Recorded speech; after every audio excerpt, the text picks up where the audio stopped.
That's what I'm saying. It just broke. That's why it didn't do it last time. Okay, let me get the Zoom going.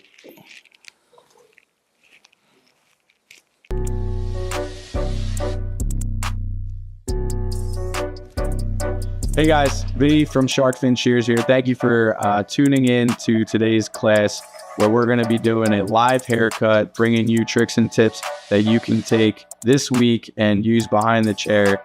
I suggest taking one or two of these tricks, trying them out on a client this week, see how they work out for you. Have fun with it. We're going to have fun in today's class. And be sure to tune in every Monday or check out the YouTube channel so you can see the recordings as well. If you're in today's class, please stay tuned to the end. I want to give you a promo code that you can use on the website to shop around that'll help you out when purchasing a pair of shears. Sharkfin is dedicated to bringing education on the tools that you're going to be using behind the chair. I'll talk specifically about the shear that I use and why I like it. And I just want to let you know, again, before we get started, that Sharkfin has a shear for everybody, whether you're looking for a swivel or a non-swivel, a 5.5 inch shear up to a 7, and the different type of blending shears that we offer as well. There's something out there for everybody, and I want to make sure that you have the tool that you're comfortable with in your hand when you're working behind the chair all day. So again, stay tuned until the end. Thank you for tuning in today. And if there's anything in the future that you would like to see, hit us up on Instagram at Sharkfin Shears and let us know what you want to learn about. Let's get started.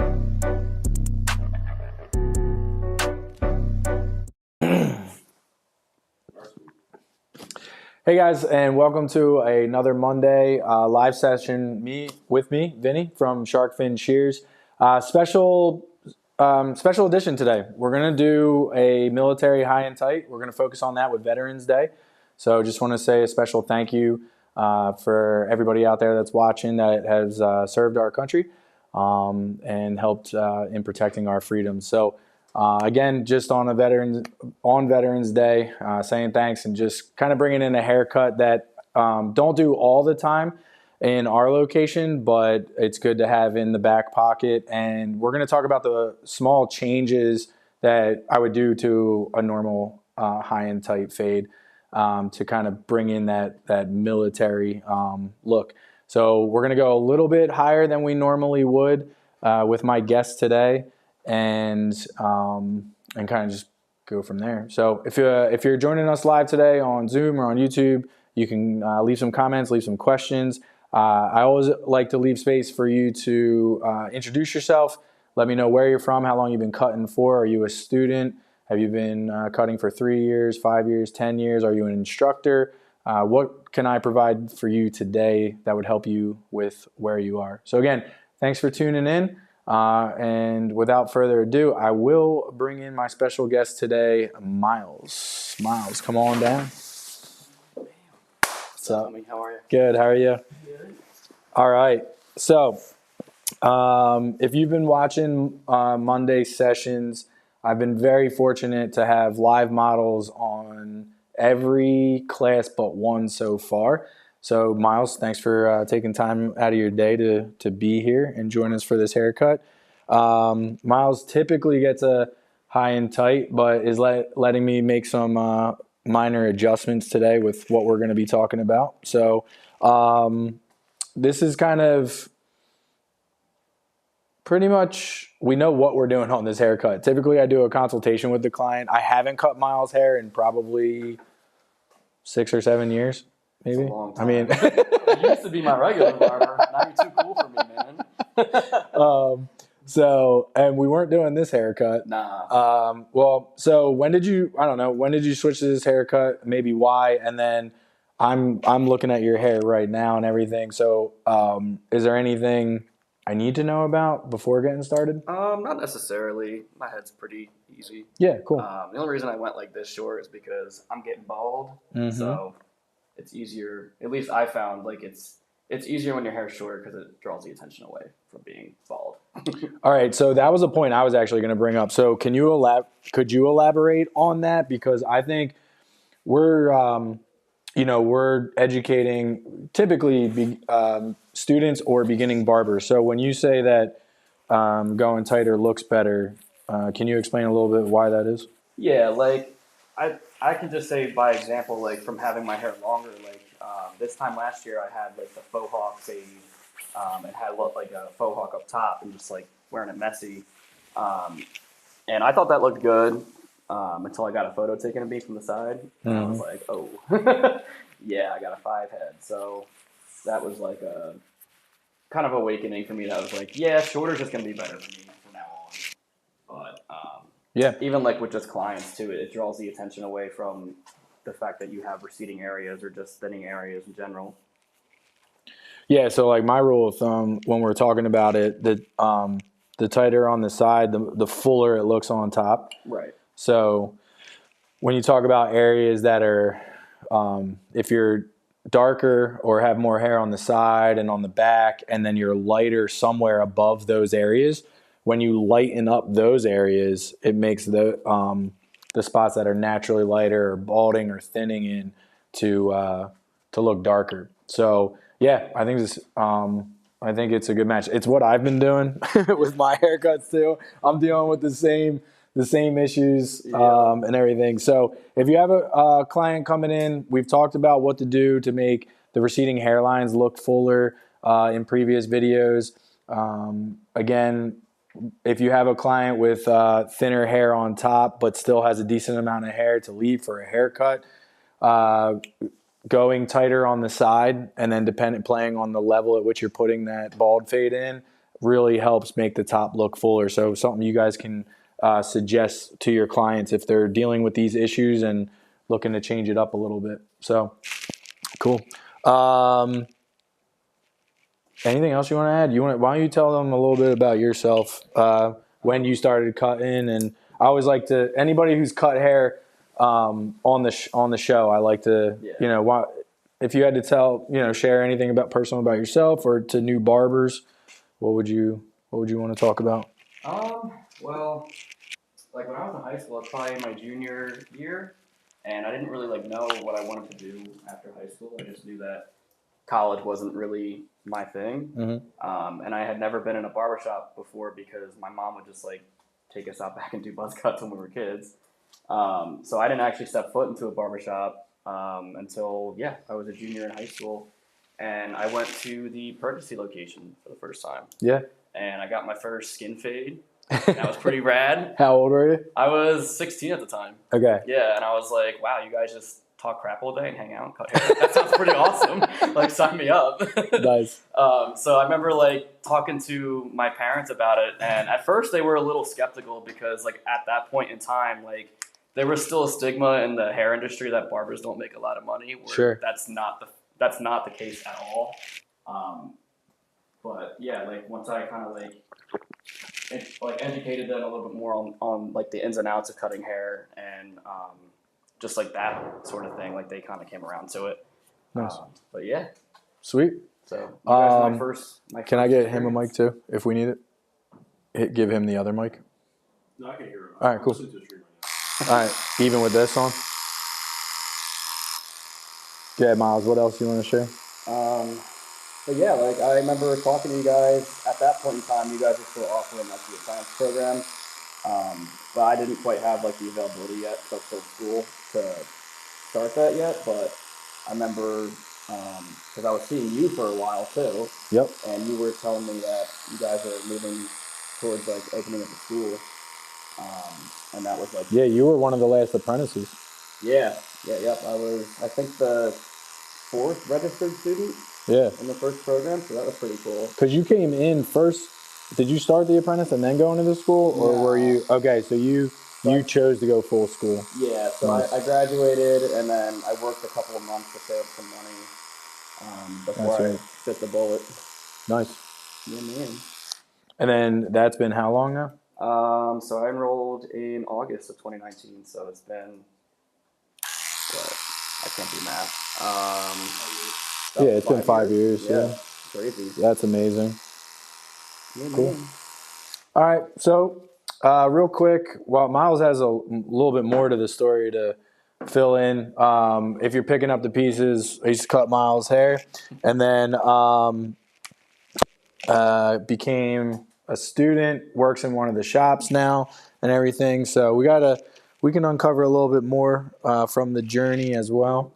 What I'm doing on top, anytime I have a haircut that is in the buzz cut realm, so anything like 4 or lower, I'm going to take off first. It shows me what I'm going to be blending into.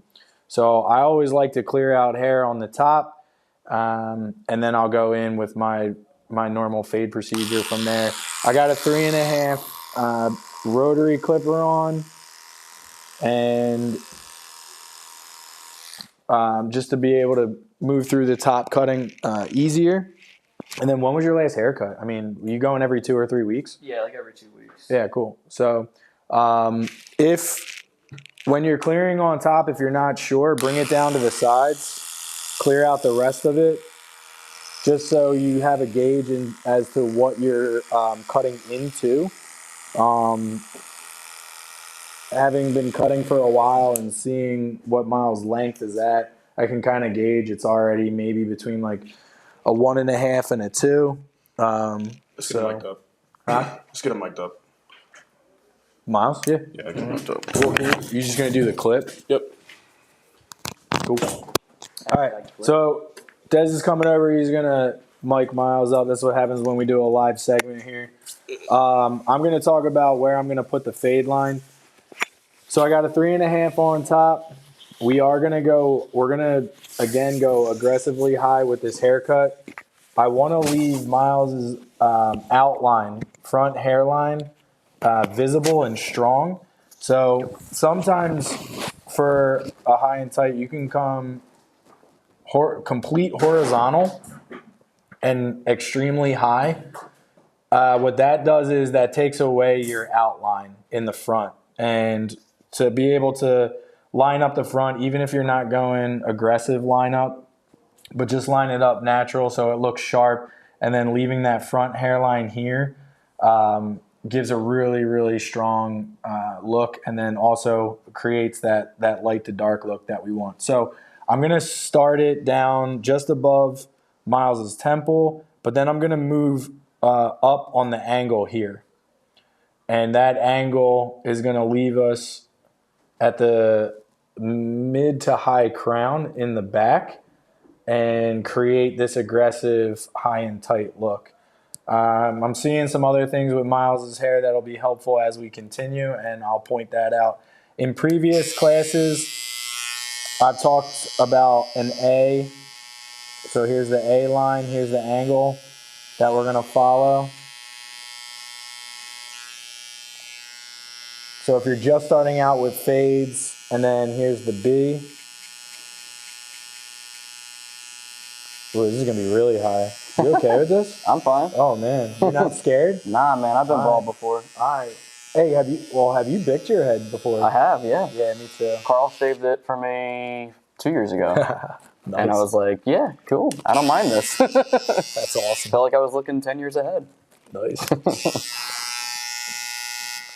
All right, so I have 2 A lines, and when I'm looking at Miles head on, so this is what I would do. Chin up a little bit. So I'm standing in front of Miles. I'm drawing an imaginary line across the forehead. The the fade line is not near the eyebrows or the eyes or the ears or anything. So I'm drawing an imaginary line across the forehead to help line up both sides. So I have an A, a B in the back. And this is how I get make sure my sides are even. So I got my B straight across here.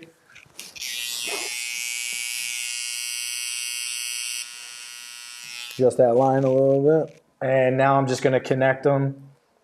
And again, this helps keep me on track. Make sure I have a nice even cut on both sides. Is anybody in the chair right now? But I have a question. Yeah. As a barber, do you have a young man sitting in the chair dealing with Ask a little louder. if you have as a barber, if you have a young man that's sitting in a chair and he's dealing with MTV, male pattern water, Yeah. if you look for compensation how to deal with it, what would you recommend? Oh, well, I mean, typically with male pattern baldness, you're dealing with certain areas that are an issue. So I would just, when my clients have come in, typically because we're talking about these things, the whole goal is that you'll recognize them as a professional barber, and you'll pick up on them when they come in and have some of these ideas on the ready for them. Typically on the first like haircut or two, I got to find the comfortability like with the client, so like, what are they looking for? What do they typically get? Do they recognize, are they kind of recognizing these issues? Do they want to do anything about it? I'm not going to just kind of come out right from the rip and suggest something, right from the rip. So unless they're doing something that does the opposite. So sometimes I have clients in, can you pan out for a sec? Sometimes I have clients that come in and they know they're trying to cover it up, but what they're doing actually looks like a cover up. What we're talking about is, as professional barbers, we can help what they have going on look better. And that's your goal. All right. So sometimes like guys are coming in and they keep the hair so long on top to like sway it one way or the other or push it over to cover that area. And it actually just exposes it more. Yeah. It looks like you're trying to cover it up. So it kind of depends on what the goal is. What areas really bother them. I got guys that come in and they're like, I don't care. Like, just straight up, like, they're not worried about what they currently have and what it looks like. So usually if I make a suggestion that's just like a minor tweak, they're all about it. And they really appreciate that. Now, that brings up a topic of conversation. I'll ask Miles first, maybe, put you on the spot. How do you deal with the sensitivity of talking about, kind of these areas of haircuts for men? I kind of do the same thing as you. Like, if it's their first time seeing me, I just kind of play it out, see what they like to do, and if, like you said, if they recognize that or not, just kind of go by what they say. But second or third time they're coming in, then I'm talking to them like, hey man, you ever give a thought into trying like a different style, or just like going a tad bit shorter, just so that it makes it a little bit less noticeable. But I always just try to listen to the client as much as possible, but also just educate them on little tips and tricks that would help with them getting either progressively more bald, or if they're just starting on their journey. Yeah, like if Miles was having issues but wanted to keep his hair longer, there's products out there that I would recommend, like actual hair products that create volume in the hair so that you wouldn't look as bald, and fill in those spots. And there's other products out there too. It kind of depends on what the client's willing to do and how much they care about it. Right. I've found that too. I mean, there's the texturizing powder now that creates volume instantaneously for clients and stuff, is helpful. So,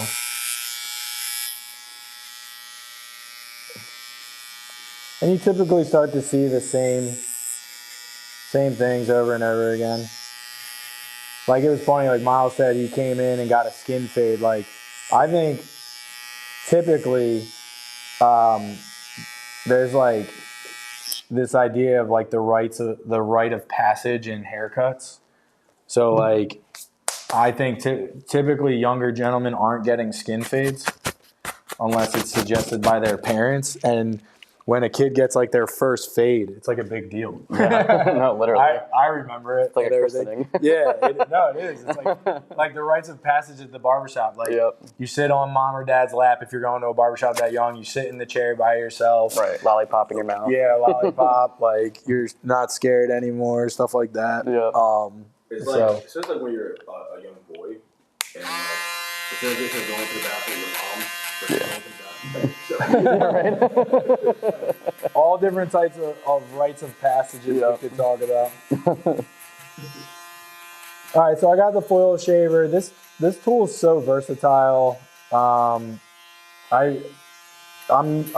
just tapping down underneath of my trimmer right now, just to create some space. Tapping down actually is not like I'm leaving just a touch of length there with the foil shaver, but you can hear how much it's cutting. So I'm going with the grain, that's why it's not cutting as much. And then from there down, I'm gonna go against the grain and you can hear how much it's cutting there. You don't get any irritation from the foil shaver? Nope. Nice. Well, sometimes, but I don't care. Okay. So the other thing that I did with the foil shaver is I was using the top tier shaver. I can see what I'm doing here, especially when I'm close to my fade line. When I'm trying to clear out a bigger section, I'm gonna flip it over. I'm gonna put pressure, enough pressure that both the clips are on there, and these are interchangeable so it can move with the head shape. And the first one's gonna kind of clear it out. The second one's gonna finish. This is so that you faster. Notice that the angle of the foil shaver is at the same angle as the trimmer. So I want to match my shape. As we move to the back area, the hair gets very dense. So you can see I'm going to slow it down and you can hear the foil shaver having to work a little harder. If I move too fast, it will irritate Miles. He'll feel like slight pulls. Does that feel all right? Yeah, that feels fine.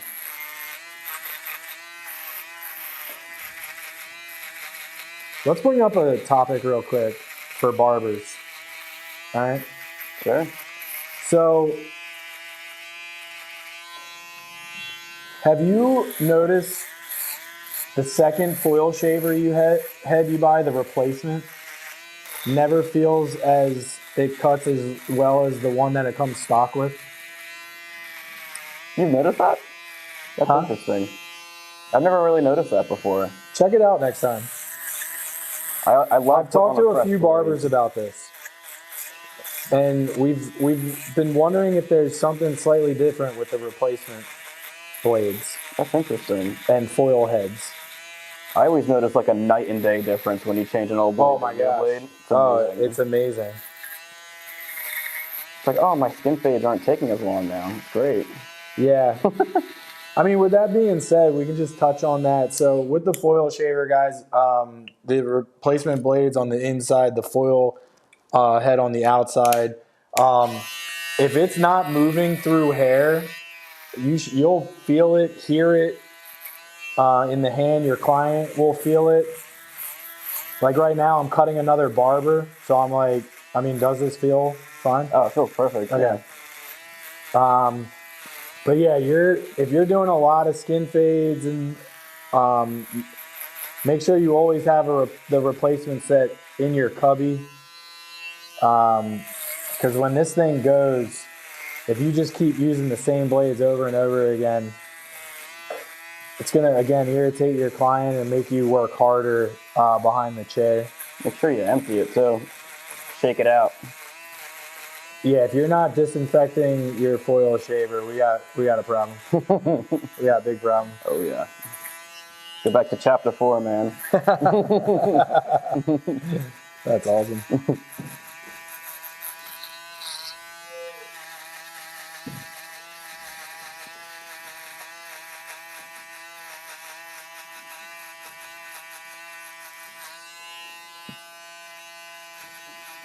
So you can see I flipped back to the foil shaver, the second blade, just so I can see, and now I'm flicking into what I cleared with going down.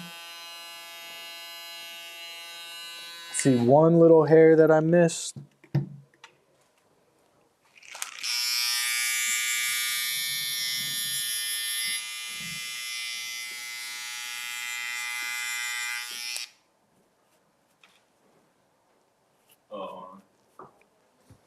shift out of focus for a second.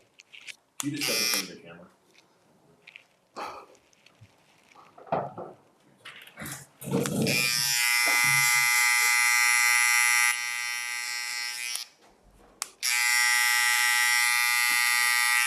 Don't forget to taper the beard in, guys. Please. Retweet. Or if you do the other side, don't forget to do the other one. Yeah. Yeah, if you're not gonna do it, just don't do it on both sides. I've seen that before. You see like one area faded. They do it on one side but not the other. Not the other, and I'm like, yo. Don't do your client like that. Brutal. The messed up trapezoid where it's like you have the one side of the beard is like lower than the other side. Yeah. Oh, yep. yeah. Mm-hmm. How tight of a lineup do you like? I normally just do it with shears. Just kind of point cut it. Okay. But like very natural. Just keep it natural? Can I keep it natural with the outliner? Go ahead. That's cool.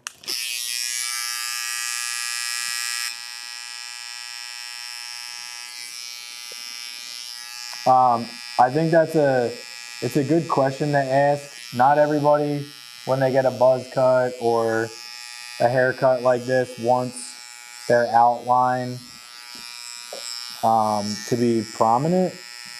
So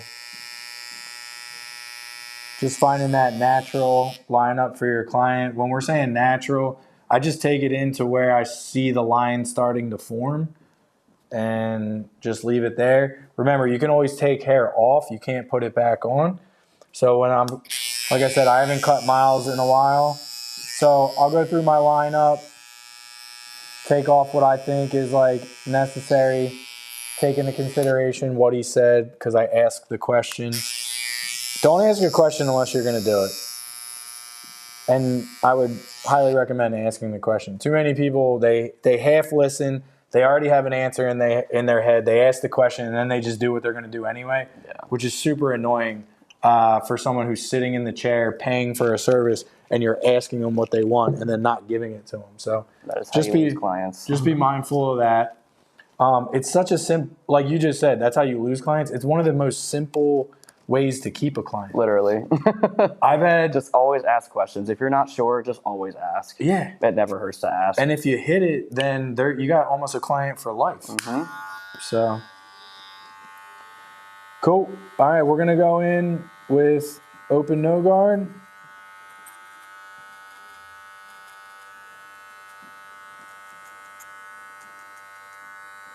Kind of being a little cautious on that first pass. This is really short up and down motions, controlled motions so that I don't go too high. I have a open no guard line in there. Now I just closed it about a quarter of the way. We're gonna down fade this into the trimmer. As I've shared on previous classes, I know my tools very well. So I know that my closed no guard with my magic clip, I just opened it back up, so I'm just going back over some stuff, can get out my trimmer line. When I teach students to cut, I often have them go fade with the closed no guard first, then use a trimmer under it.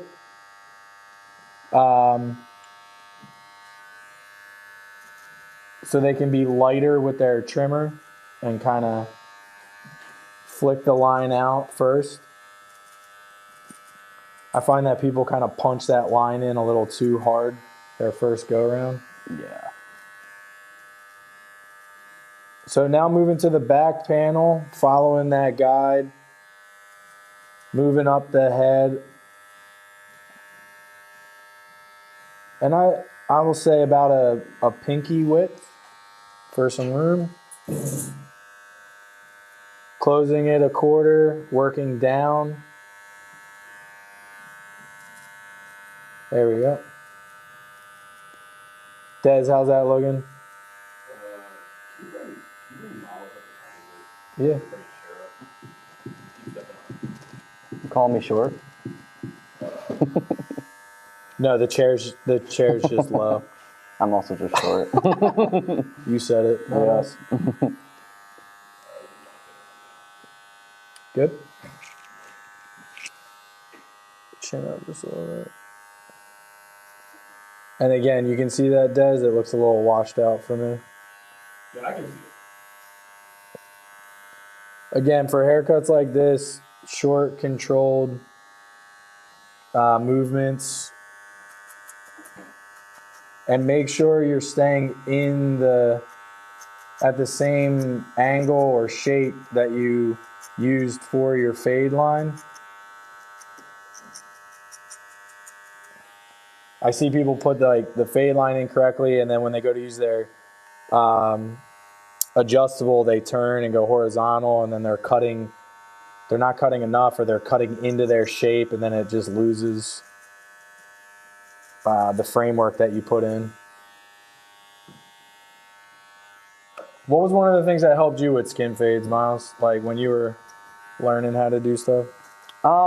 It took me a while to like get that line out, the last line that everyone struggles with. Yeah. And what I've kind of learned, it also goes a lot into how much pressure you're putting onto the head too. You don't need to be digging into your client's head to put a line in. There's a time and a place for that. You know, if you can't get a line out, then you can dig. But I found to just use very, regular pressure, and I usually will use my 5-0 blade, put my line in, and then follow that up with my trimmer, and then my full shave, and I always get it out with no problem that way too. Nice. I like what you said. You said a couple different things. So the type of pressure, and then digging. So digging, guys, there's 3 parts to the clipper. You got the heel, the body, and the teeth. When people put a hard line in, they're typically too heavy on the teeth, and that up and down motion is kind of undercutting the hair up top, and you're not leaving like a soft cut there to blend. So it's about how you're holding the clipper to the head shape. Also, if you listen to Miles has a procedure. We do the same thing, just with different tools. So I'll see if I can show you this. Okay, so this is the 3/0, but when Miles said he uses his 5/0, he taking that metal guard, putting the fade line in with the 5/0, following it up with a trimmer, and then the foil is how he knows how to get his line out with his tool measurements. So I emphasize for my students really working with the tools you have and learning them before you start getting all these other tools. There's so much cool stuff out there with all of the clippers that they have and what they're doing, but when you switch from clipper to clipper and you never really learn what you have in your hand, it's really difficult to be consistent. I agree. I mean, I guarantee you if I gave Miles my clippers right now and told him like maybe 1 or 2 things, he could cut and do the same haircut that he can produce at the shop with his tools, but he can make the adjustments based off of what he knows. So really take the time to stick with what you have, learn the tool, learn the haircut, and then you can expand from there. I mean, I pretty much tell people, I think I would almost be able to cut with like anything at this point. No, same. I mean, give me a pair of clippers from like a box store. No, literally, like that's the difference between a good barber and a bad barber. Is that if you can go to Walmart right now and grab the cheapest clipper and still put out, a very decent fade, then you know what you're doing. Yeah, I would say advanced. You know what you're doing. I would say advanced barber. Yeah, like. Because we were all there one time. Oh yeah, 100%. But that's how you learn to get better. It's just by using different stuff. Like I notice I like to change up my techniques every once in a while, just so that I'm keeping myself fresh. I'm not like getting lazy on anything. And sometimes you figure out different techniques that way too. I've never been very good at the logistics of everything. Like I know that you're very intricate and into like the intention of why you're doing certain things. Yeah, sure. When you get into the shop and you're doing 20 haircuts a day, you don't really have time for that. So like, it does help, but when you're thrown into a shop with 20 haircuts a day, it's like, you just got to go, man. Yeah. And I'll have people ask me like, oh, how did you figure out, that this does that? I'm like, I don't know. I just tried it one day and it worked. Love it. Love it. you know, you have to fake it till you make it. That's awesome. That's kind of what I did as a photographer. Like when I first started out taking photos and everything, I made a commitment to myself. Like, you know what? I'm not gonna buy any new gear until I fully understand this camera. Right. And like I'm talking about my first basic camera, and it's crazy because like not a lot of people knew that I was shooting with the same camera for years, like years. But the quality of my photos got better because I learned the equipment better. Right. Like I never changed my lens. I never changed like my my camera body. Right. The only thing I changed was my editing software. Right. And that really helped out. Like and understanding the equipment, like maybe get the best out of it. And then now that when I make purchases as a photographer, I already know what I need. I know what I'm lacking in to help better my skill set. Not really for me to rely on the tool doing the good job for me. Right. I used to blame my tools all the time. I'm like, this dumb tool is not working. Then I figured out how to use stuff, and I was like, I'm gonna pick that thing back up. That was actually, you know. My brother taught me how to cut hair, man. I went through all the motions. I went through all those motions with him, and Me too. he would just laugh at me. Like, whatever. I'm like, man, this dumb tool. Why you give me such crappy tools? He said, nah, it's you, he's like- homie. It's you, homie. Yeah, keep telling yourself that, buddy. Yep. Yeah, it's funny. Like when I was in school, I used all of my corded stuff up until I graduated. I think the only thing I had cordless was probably my Magic Clip, but I still had a corded Oster, corded Senior, corded trimmer, everything. And then, People are watching this like, what's corded? no, literally. What does corded mean? Right, and I'd see like the new kids come in, they get, you know, their regular kit, the same stuff that I'm using still up until this point, and they just go out and buy like, you know, the new fancy shiny stuff, and like I understand the hype behind that. It's exciting getting new stuff, like, you know, new toys to play with, but really taking the time to understand and have that knowledge of how the clipper works, what you can do to make yourself better with that, like zero gapping, knowing how to fix your clipper if something breaks on it, like all that stuff goes hand in hand to when you then go to upgrade to something better. I have a question. Yeah. So for like, assume I'm a student coming into this live stream, and I want to learn about cutting hair more and things like that. For a haircut like Miles, what is one of the things I would ask during a consultation to properly care for him as a client and cut his hair? That's a good question. So, again, it being Veterans Day, and we're focusing on this like military high and tight. This is I would say this is a more aggressive high and tight haircut. Mm-hmm. Okay, so if you're wondering like, okay, so what do I take from this? This is a haircut that certain people want. Like there's a group of people that come in that want this kind of haircut. I like to be able to have variation like this to my haircuts, to be able to pull from the pool of clients that are coming in and give them what they want, right? Because I'm building my book and they're staying in my chair. So first, as a student or a new barber, you have to clearly define certain foundational things like high and tight. So if someone came in and said, hey man, I'm looking to get a fade, I'm looking to get a fade and cut the top, that's typically what you're going to get. Yeah. Well, thank you. So where are we going from there? So I'm like, okay, well, I get you're looking for a fade. Are you looking to go down the skin? Excuse me. Are you looking to go down the skin? Smooth as your palm. Yeah, I'm looking for a skin fade. Great. Where, how high do you want to go? Low, mid, or high? This is where a traditional like high fade would kind of start in this area. Then being able to go from there, I think you can work into a haircut like this. Okay. So, let's say I didn't do this type of haircut for Miles. I just did a traditional, high and tight. I always leave conversation for my clients open for the next time they come in. So, hey Miles, thanks for sitting in my chair again. It's been 3 weeks. Do you want to do the same haircut? Yeah, I liked it. Okay, is there anything you would change? Well, typically, I actually go higher than you did last time. Okay, there you go. So you gotta put yourself out there enough to get feedback. So you got to ask questions for feedback.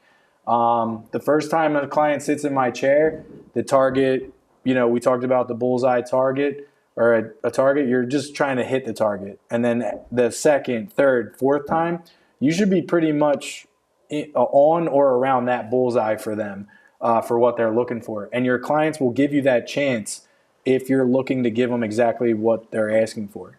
All right. Remember, guys, people that are coming in, they don't talk like this. So they're generally like short on the sides, long on top. You're the professional. Get more information out of them. Okay. Make so that you can hit that target. You want to share anything? Yeah, kind of just like what you said, exactly what you said. Always ask questions. No question is a dumb question. Nick used to always say this to us in school. Like, he used to actually have a whole consultation sheet that we'd have to run through every time we have a client at school. And he would say his excuse for that physical sheet was, do you want to look like a fool for 5 minutes or look like a fool for forever? Yeah. If you're not asking the right questions and not getting the information that you need, you're not asking the right questions. Have you ever had clients sit in your chair? This is funny. Clients aren't used to this, guys. So if you ask the right questions and you ask more than 2 questions, you'll have people in your chair that be like, hey, man, I just want a haircut. Just cut my hair. You're paying, but they're sitting there paying, but then they'll complain that they didn't get what they wanted. So It might be a little bit of a training ground for your client, but if someone's kind of combative with the questions you're asking, just be like, hey, man, listen, I'm just trying to get as close to what you want on this first go round. Yeah. So yeah, it was kind of funny. I remember like asking people, questions, and they're looking at like me the silly, like, what do you do for work? And they're like, what's your schedule like in the morning? Like, why do you care? But like, it does matter. Like, it does go into effect with how you cut their hair and stuff. And if you make recommendations. Well, what you're talking about, I can't stress this enough, and it just whatever. What you're talking about is gathering information to find the best suitable time for them to come back to your chair. So when you're like, hey, what do you do for work? Do you have a lunch break? Do you work local? You're trying to find out because what hours do you cut hair? 10 to 7. 10 to 7. So you're cutting mid-morning. Yeah. So it's difficult to find people at 10 to 2 o'clock to kind of come in. But if you got somebody who works down the street, they work from home, like you want to get that information to be like, hey, these are my hours. Are you available when I'm available? Let's set you in on, at this time slot. 2 to 7, that's the easiest time to book. 2 to 7, Wednesday to Friday, and Saturdays. Anytime you cut in the morning between 8 and 10, 10 to 12, those are till 2. Those are tough times to fill. All right. Let's do a little bit of a rotation. You want to punch in at all? You tell me. It's your world, bro. All right, let's look up. How's that look? You just gotta tell me how it's looking because it's just washed out on my screen. It looks great. It looks totally fine. Okay.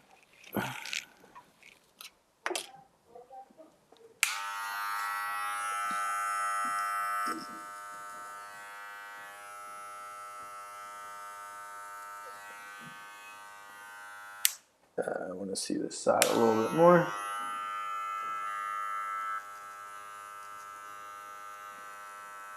I think you guys made a really good point for any type of new student earlier, especially Molly, you were talking about how the consultation chart that Nikki came up with.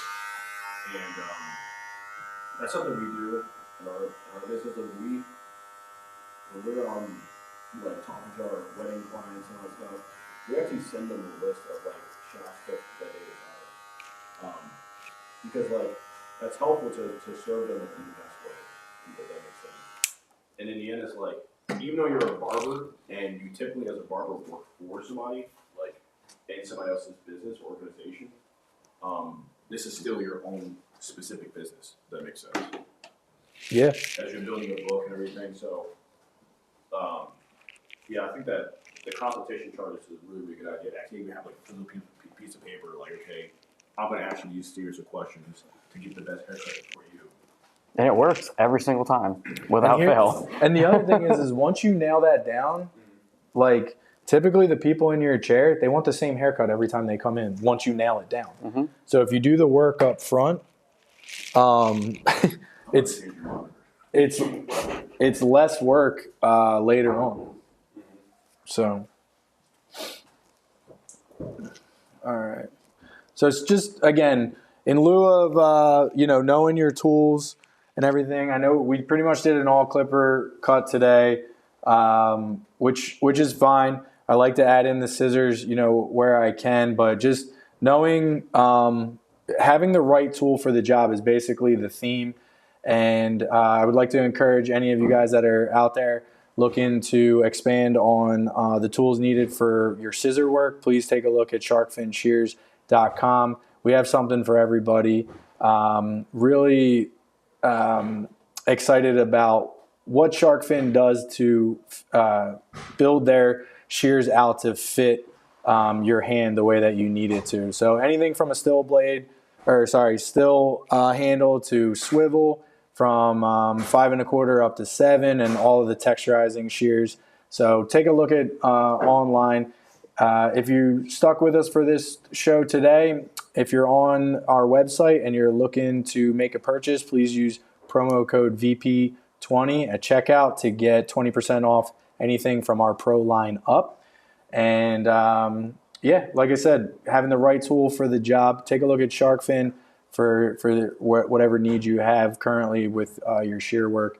Again, for us today on Veterans Day, celebrating that with a military high and tight. Hope this was helpful for you guys. And thank you guys so much for tuning in.